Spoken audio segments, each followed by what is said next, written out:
Jalan rusak di sekitar jembatan Batu Urip makin parah akibat hujan, menyebabkan jalan rusak, munculnya genangan air, kemacetan, dan resiko kecelakaan. Selain membahayakan, kondisi ini juga dapat merusak kendaraan.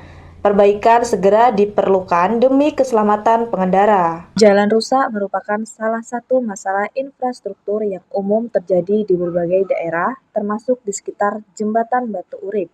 Pagi ini, curah hujan yang tinggi menyebabkan banyak lubang di jalan terisi genangan air sehingga semakin memperburuk kondisi jalan. Sepanjang jalan di belakang jembatan Batu Urip terdapat banyak lubang yang sudah rusak parah. Kondisi ini diperparah dengan lebar jalan yang sempit sehingga mengakibatkan kemacetan total.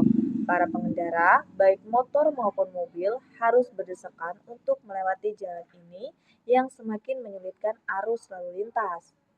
Jika kondisi infrastruktur jalan ini terus dibiarkan tanpa perbaikan, dikhawatirkan akan meningkatkan resiko kecelakaan lalu lintas, terutama bagi pengendara roda 2 dan roda 4. Jalan yang berlubang dapat menyebabkan kendaraan tergelincir atau terjatuh yang berpotensi membahayakan keselamatan pengguna jalan.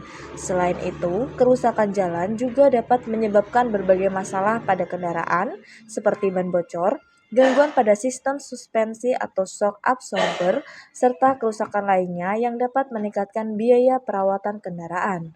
Oleh karena itu, perlu adanya perhatian serius dari pihak terkait untuk segera melakukan perbaikan jalan guna menghindari dampak yang lebih buruk di kemudian hari. Intan Silampari TV melaporkan.